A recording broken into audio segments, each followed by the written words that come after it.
It's morning again in America. Today, more men and women will go to work than ever before in our country's history. With interest rates at about half the record highs of 1980, nearly 2,000 families today will buy a new home. Yep, that's us. You're probably wondering how we ended up in this situation. How did he do it? How did Donald Trump win the presidential election? It's been one whole year since he did it, and it still doesn't even feel real. I mean, you're telling me the guy who shaved Vince McMahon's head and got stunned by Stone Cold Steve Austin at WrestleMania just a decade ago is now the elected leader of the most powerful nation on Earth? Now, there are lots of theories out there trying to explain how Trump won. Theories about Russians, collusion, neo-fascism, populism, Democratic Party incompetence, exploitation of an antiquated electoral system, but I'm not going to talk about any of that. Now, before I get into the video, I've got to give you guys full disclosure. This is not a political video. This is simply a video analyzing and discussing one man's rise to political power. I understand that the man I'm discussing is perhaps the most controversial figure of the 21st century so far, but I don't really give a shit. So you can go ahead and scorch that comment section all you want about political arguments. You'll just be wasting your time, because this is not a video about politics. This is a video about memes. This is a video about meme theory.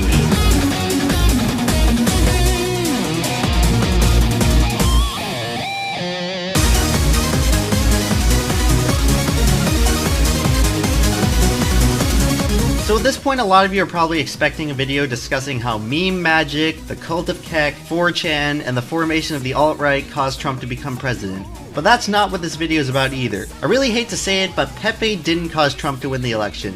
4chan didn't cause Trump to win the election. I know it makes a really fun narrative to pretend that's what happened, but it's just too far-fetched.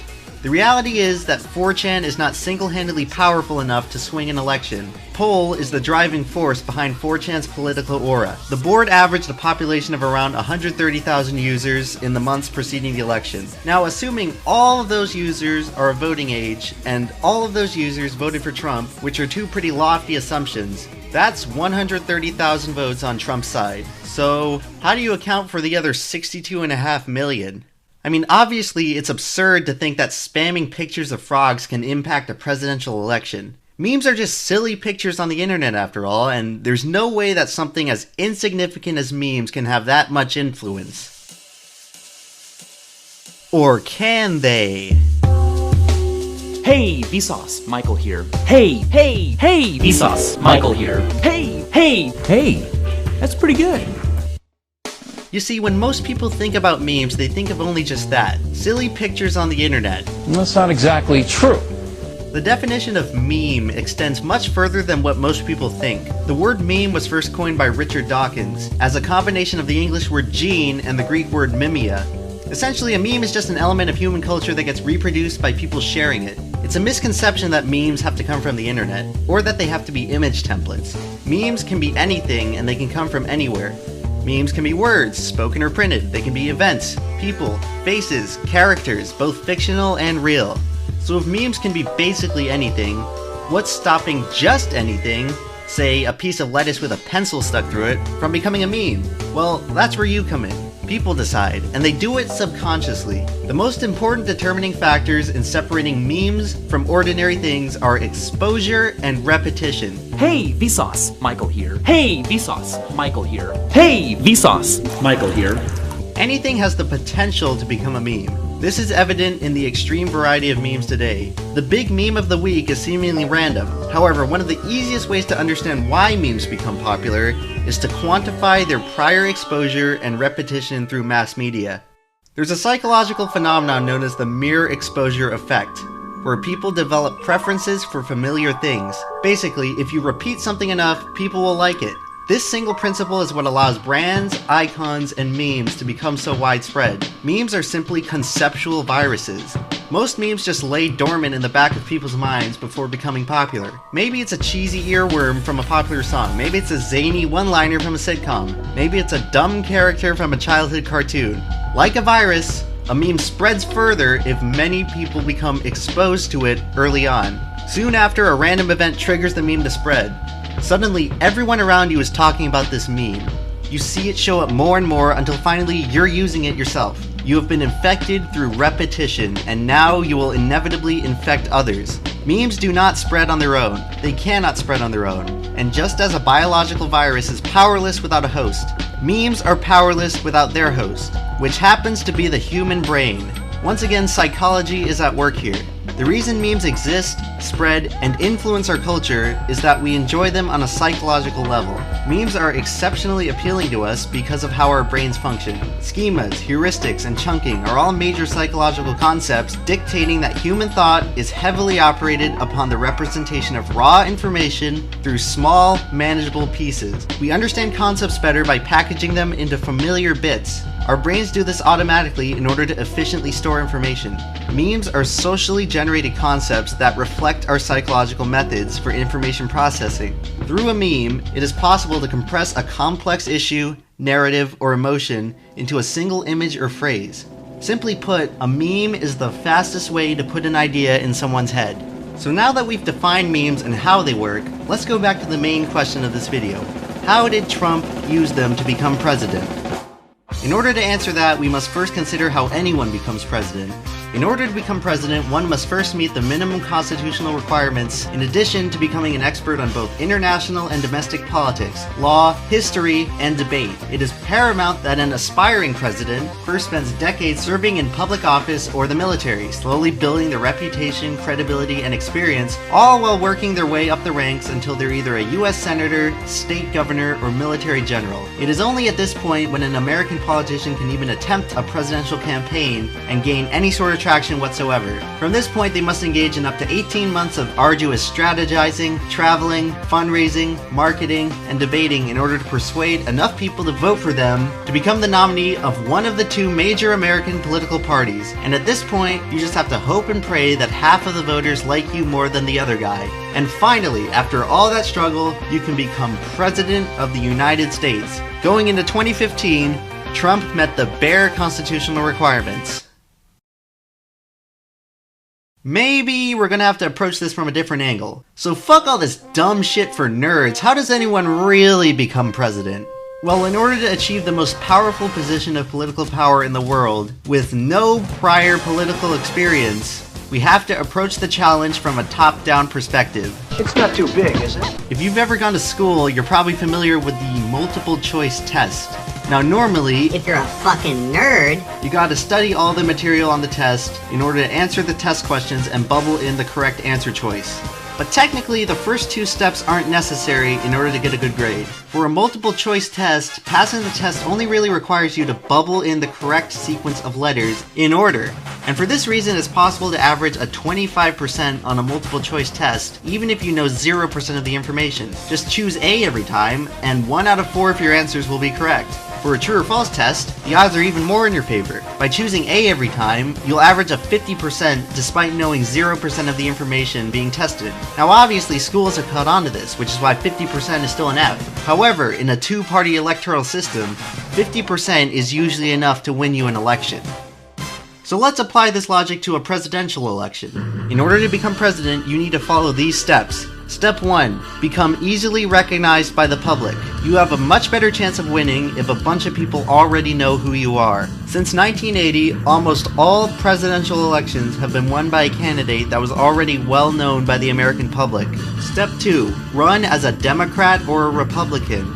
Democrats and Republicans have won every single presidential election since the Civil War. In order to become president, you must become the nominee for one of these parties. Step 3. Have about 50% of the voters vote for you. Partisan politics have become an epidemic. You could host the most clumsy and awkward campaign ever, and about half the voters will still vote for you because you have a D or an R next to your name. Weak candidates can use this to their advantage. Since 1980, the winning president has almost always won with close to 50% of the popular vote. Sometimes they won with less than 50%. And in order for a long shot like Trump to have any chance of becoming president, he was going to have to rely on all of these steps. And he did it, using memes.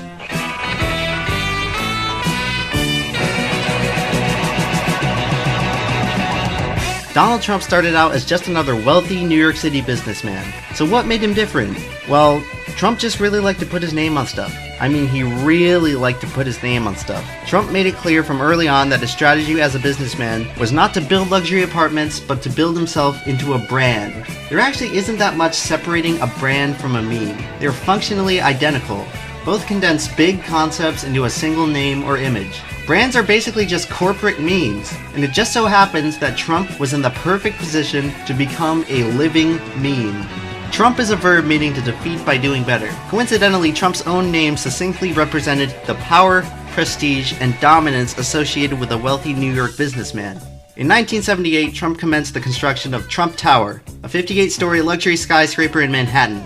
The location of Manhattan is important because Manhattan is the financial and cultural center of New York City, the biggest city in North America. Manhattan is home to globally renowned landmarks, Times Square, the Empire State Building, the World Trade Centers, and now Trump Tower. Trump put his name on one of the biggest landmarks in the heart of New York City, leaving millions to wonder, who is this Trump fellow? In order for a meme to spread, it must first have a means of spreading. Today, basically every meme gets spread through the internet. Everyone in our society is connected to the internet, which makes it the fastest way for ideas and memes to spread. In the 1980s, mass media was very different. Instead of the internet, almost all Americans got their information through network television, NBC, CBS, and ABC. And it just so happens that all three of the major networks had headquarters located in Manhattan, just a few miles away from Trump Tower. New York City was the center of mass media in the United States, and it would be this media that would transform Trump from businessman to celebrity. Donald Trump, as I say, is just 33 years old. He now has an apartment for sale in a new Trump building called the Trump Tower. Starting around 1980, Donald Trump began to make appearances on national television. First it was just a few interviews, then it was cameos, Donald Trump, ads, entire television programs centered around Donald Trump. From the perspective of the networks, they were just exploiting an easily available resource. Donald Trump was inherently interesting to the American public.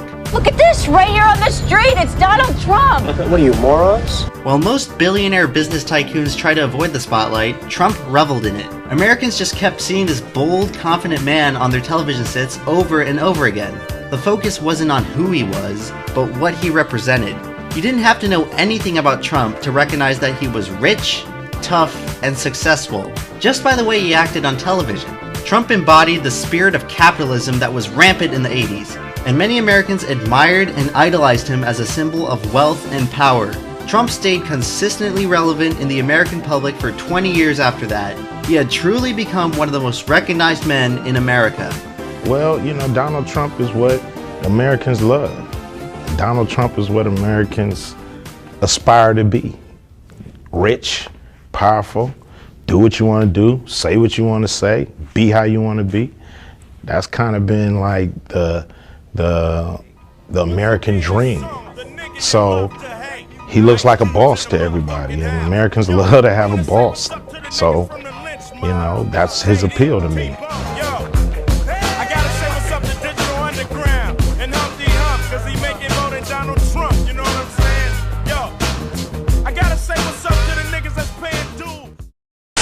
Dear Ronald Thump, if you ever want to see your precious little baby Thump again, bring a million smackers and unmarked bills to 22 Elm Street.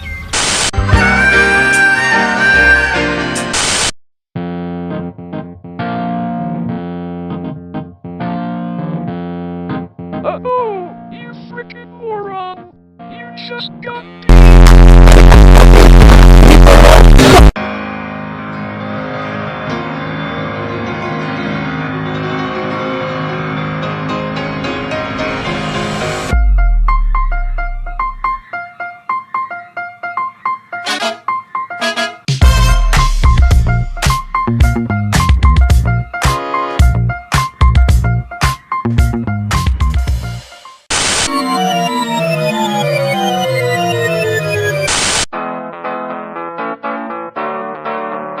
So by now in our story, Trump had completed the first step in becoming president, becoming well recognized by the general public.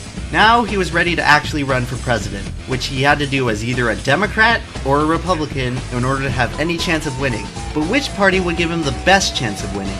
Trump's party affiliation history is actually quite interesting, and few people are aware of it. Starting in the 80s, Trump was actually regarded as a Democrat. In 1987, he registered as a Republican and remained that way for about a decade. Then in 1999, he joined the Independent Reform Party, where he tried to run for president. That's right, Trump actually launched an exploratory campaign for the 2000 presidential election, 17 years before he became the most controversial political figure in the country. He ended up dropping out before the primaries due to party infighting, but it's interesting nonetheless. Then starting in 2001, he was a Democrat again. Do you identify more as a Democrat or a Republican? Well, you'd be shocked if I said that in many cases I probably identify more as a Democrat. Until 2009, when he registered as a Republican again. Now, an average observer would look at this data and call Trump a flip-flopper, a figurehead that can't make up his mind on issues. But that's not how I see it. Something's up here, and it becomes apparent when you compare Trump's party affiliation to the president's party through time. Trump's party position has almost always been contrarian to the acting president, and I believe that this was an intentional strategy. Trump appeared to be playing towards a theory in modern politics called the political pendulum. Not since George Bush in 1992 has one party won the presidential election 3 times in a row. In fact, every president since then has been elected for 2 terms and then succeeded by a president of the opposing party. Trump was seemingly positioning his political affiliation to give himself the greatest advantage if he were to consider running for president. So after Barack Obama was elected president in 2008, completing the Democratic Party trifecta of the presidency, the Senate majority, and the House majority, Trump's choice became clear. He had to run as a Republican. And this ultimately made the most sense for Trump, and gave him the best chance of winning. Trump was aging, and so were his admirers from the 80s. I've been now around long, I think of myself as a young guy, but I'm not so young anymore. Older people tend to vote Republican, so all Trump had to do was give them what they wanted. At this point, Trump was well known by the public, and he had his political party. Now all he had left to do was his biggest challenge yet, getting enough people to vote for him. The year is 2009, and the world has become a very different place since Trump first entered the public eye. The once friendly mainstream media had become politically charged and divided. The rise of the internet provided humanity with a tremendous gift and a debilitating curse. Information was more accessible than ever, yet truth seemed harder than ever to find. Americans have become more politicized, cynical, and distrustful than ever before. Celebrities now faced unprecedented scrutiny from the public, with one slip-up having the potential of becoming national news. As you can see, Trump had quite the uphill battle ahead of him, but luckily for him, one other thing had changed since the 80s. Memes! Thanks to the internet, memes now had more influence over people than ever before, and if Trump knew one thing, it was how to make good memes. If you look back in recent history, presidential legacies are remembered most fundamentally through memes. Because people have got to know whether or not their president's a crook. Well, I'm not a crook. Tear down this wall. Read my lips. I did not have sexual relations with that woman. And we use these little memes from the past to judge their whole reputation in the present. 2 of the most fondly remembered presidents of the 20th century are Franklin Roosevelt and John F. Kennedy. And unsurprisingly, they have been responsible for 2 of the most recognizable quotations of all time. That the only thing we have to fear is fear itself. Ask not what your country can do for you. Ask what you can do for your country.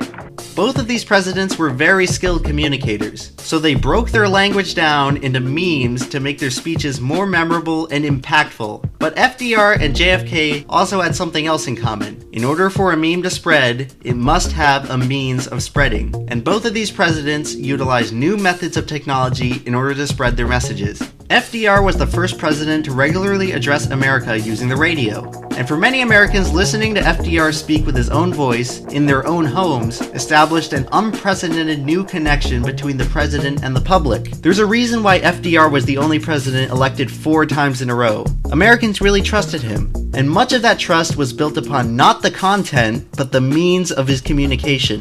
Similarly, JFK became the first television president. During the 1960 election, a key turning point came during the first televised presidential debate in history between JFK and Richard Nixon. Kennedy used the televised broadcast to his advantage, appearing much more confident and photogenic than Nixon. 70 million Americans watched the debates, and most of them left with the impression that Kennedy had won. Momentum that Kennedy used to narrowly win the election. Once again, the means of communication made the difference in the election. So just as FDR used the radio and JFK used the television, Donald Trump used Twitter to give himself an advantage over other candidates. That's right, Trump's Twitter. Donald Trump's Twitter is his greatest weakness, but also his greatest strength. Donald Trump's Twitter opens him up to the most tremendous amount of scrutiny that any presidential candidate has ever had to face. Trump's tweets are unfiltered, uncensored, and unsubstantiated. Any controversial thing he says puts a big, giant, glowing target on his back visible to the entire world. So considering all of this, how could Trump's Twitter possibly give him an advantage? The answer is memes. Twitter is an exceptional site for the spread of memes. The fundamental mechanics of Twitter as a social network facilitate the viral spread of information. In order for Trump to rebrand himself as a politician, he would have to use Twitter to spread his messages as efficiently as possible. Twitter would allow Trump to deliver words from his brain directly to the American people. And there are two things that spread furthest on Twitter: controversy and memes. Donald Trump was about to take the site by storm with some controversial memes.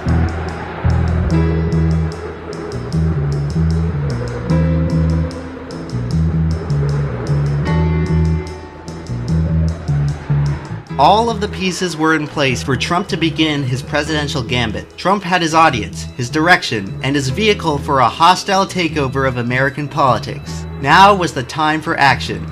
Nobody was prepared for what Trump was about to do. Maybe that's why they were so shocked. Maybe that's why they were so mad. You had to be a little mad to realize what Trump was doing. Trump was about to rise to political power, and he was about to do so through the dark arts of weaponized memes. Only the dankest minds on the internet had theorized their existence, but nobody thought that anyone in power would actually be mad enough to use them, much less a presidential candidate. Most people just see memes as harmless fun, and most of the time that's just what they are. But memes have a dark side. Just as they have the power to build people up, memes have the power to tear people down. Howard Dean was a guy who ran for president in 2004. He was a good candidate who was pretty much ahead of his time. Dean had pioneered the strategy of using the internet for grassroots fundraising. Dean used this strategy to become a clear Democratic frontrunner heading into the Iowa caucus. And then it all came crashing down around him. We're going to South Dakota and Oregon and Washington and Michigan. And then we're going to Washington, D.C. to take back the White House.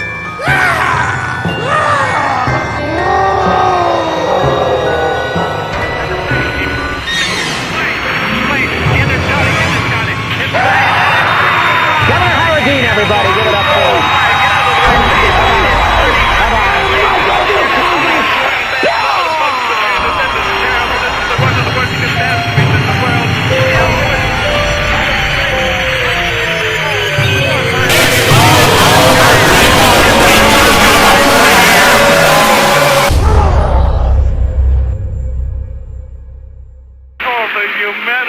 This one soundbite, a tiny innocent slip-up, this was enough to destroy Howard Dean's entire campaign.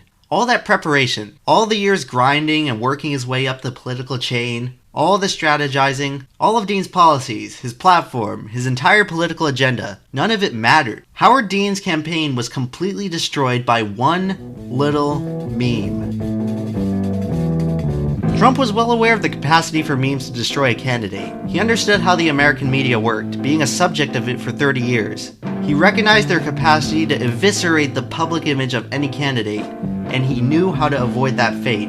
Donald Trump was ready to become president, and here's how he did it. Now, the first order of business is to blame everything on the guy before me. We start in March 2011. Trump had previously teased a run for president in the 2012 election, but ultimately decided against it despite being one of the highest polling candidates. Trump decides to attack President Obama about the validity of his birth certificate. Beginning in July, Trump brings his political rantings to his Twitter account. Trump's comments are highly controversial and draw heavy media attention. Through this experience, Trump sacrifices his relatively clean public image to liberals and the political establishment while endearing himself to hardcore conservatives. Trump initiates his transition from celebrity to political figurehead.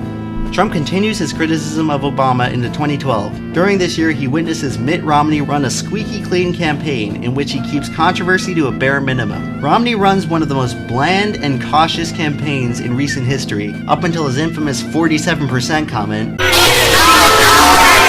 You lose! Over the course of the 2012 election, Trump would double down on his anti-Obama crusade, slamming the president on almost every opportunity. Trump didn't let up. He didn't let up for more than 3 years. Once again, this was all part of his transition from celebrity to politician. And on June 15th, 2015, Donald Trump announced to the world that he was running for president. He spoke for over 45 minutes, but only 2 things stuck out. I will build a great, great wall on our southern border, and we are going to make our country great again. And as you would probably expect, no one took him seriously. Everyone laughed at him. The things Trump said were just so ridiculous. And ridiculed he was. Trump got ridiculed in the news, ridiculed on talk shows, ridiculed on Facebook, Twitter, YouTube. Overnight, Trump became a national pariah. Many would have called Trump's debut a total disaster, but it wasn't. Donald Trump had actually made one of the greatest presidential debuts of all time. Why? Because it got people talking. On every news network across America, on your Twitter feed, on your Facebook feed, everyone was talking about Trump. They saw his big, bold logo. They questioned building a wall, and they debated making America great again. Through his debut, we can perfectly observe the duality of Trump's meme strategy, offense and defense. Let's start with his first meme, build a wall. It's offensive, it's controversial. Controversy leads to attention, and attention leads to a viral meme. And then we have the opposite kind of meme, make America great again, which is perhaps the most effective campaign slogan of the 21st century. It's a meme that is inherently defensive.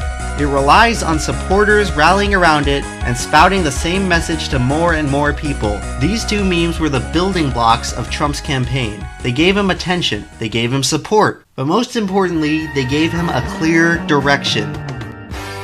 Politics are complicated. A lot of Americans get mad about politics, but very few Americans actually understand politics. Most Americans just don't have the time to research politics. Some Americans are just too lazy, and some Americans are just too stupid. Many politicians struggle to communicate their platform to anyone short of the most advanced observers, because their messages are just too complicated. As a result, they're ignored and forgotten. Trump understood this. His solution was to use memes to communicate a simple message to as many people as possible, because after all, a meme is the fastest way to put an idea in someone's head.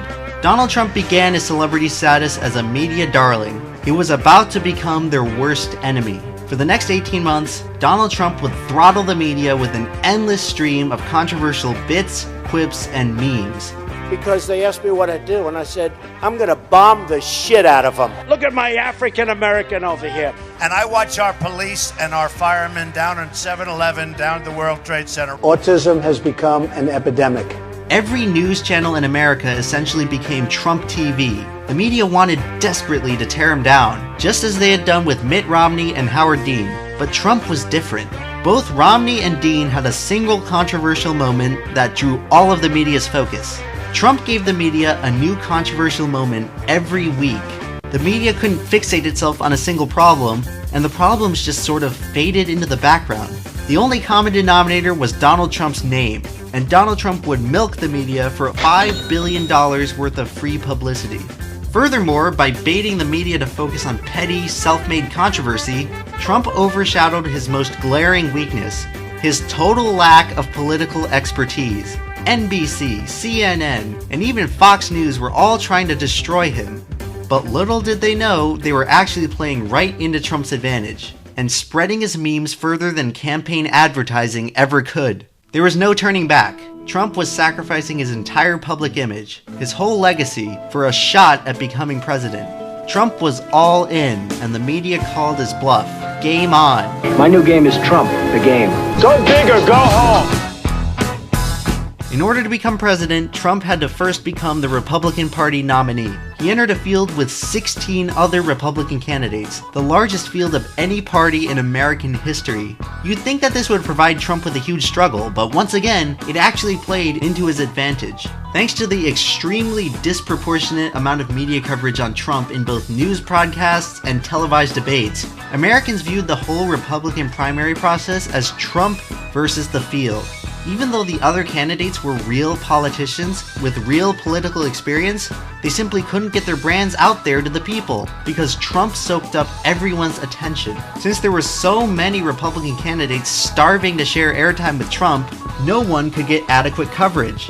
They all just kind of tripped over each other. And heading into the Republican debates, only a few candidates even posed a threat to Trump. And if you thought that these veteran politicians would humiliate Trump in a real political debate, then you'd be wrong again. Trump shut down all of them with simple name-calling. But not just any name-calling, Trump eliminated his competition with weaponized memes. The weakest person on the stage by far is Jeb Bush. And we don't need a weak person being president of the United States, okay? You're going to have to get out there yourself, Jeb.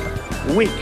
Weak, pathetic people. Low energy is a better term. Don't worry about it, little Marco. Little Marco, little Marco. Now you look at Kasich. I have never seen a human being eat in such a disgusting fashion. It's disgusting. Do you want that for your president? I don't think so. But it's not what you said in the op-ed. Breathe. Lion breathe, Ted. Breathe. Lion Ted. I call him Lion Ted. He holds up the Bible and then he puts it down and he lies. Okay, Lion Ted. You may think that this is completely ridiculous, and that childish name-calling could never supplant real political argumentation, but the results speak for themselves. You've called women you don't like fat pigs, dogs, slobs, and disgusting animals. Your Twitter account... Only Rosie O'Donnell. No, it wasn't.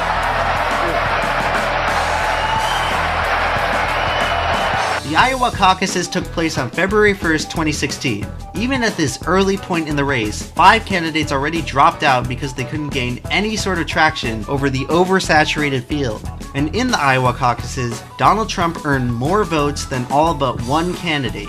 This wasn't a joke anymore. This was for real. These votes counted. The voters were validating Trump as a serious candidate. His strategies were working. After the caucuses, 3 more candidates withdrew from the race. On February 9th, Trump won the New Hampshire primary. 3 more candidates withdrew. On the 20th, Trump won South Carolina. He was now the clear frontrunner in the race. Jeb Bush, who many political pundits viewed as an early favorite, dropped out of the race after just 3 states' elections. By mid-March, just 2 other candidates remained. And on May 3rd, Ted Cruz dropped out of the race, leaving Donald Trump as the presumptive Republican nominee. Trump didn't just defeat his opponents, he crushed them. Donald Trump won the nomination with the largest margin of victory in the history of the Republican primaries. He took a struggling and divided party and united it under a single platform. Donald Trump was the Republican candidate, and he had just one more challenge separating him from the presidency. You guys know the story after this. What followed was one of the most brutal and divisive elections in American history. Both candidates engaged in what was essentially meme warfare. Clinton's email servers versus Trump's pussy grab. Racist Donald versus crooked Hillary. Legend has it that at some point the candidates talked about actual political issues, but historians still dispute this. Anyway, at the end of the day, Trump had better memes than Hillary. Make America Great Again is just so much more of an impactful campaign slogan than Hillary's. What was hers again? Love Trump's hate? It literally has Trump's name in it. That can't be right. Maybe it was America is great because America is good. The hell does that even mean? Oh, I got it. Her real campaign slogan was Pokemon go to the polls. On November 8th, 2016, Americans' Pokemon went to the polls and elected Donald Trump President of the United States.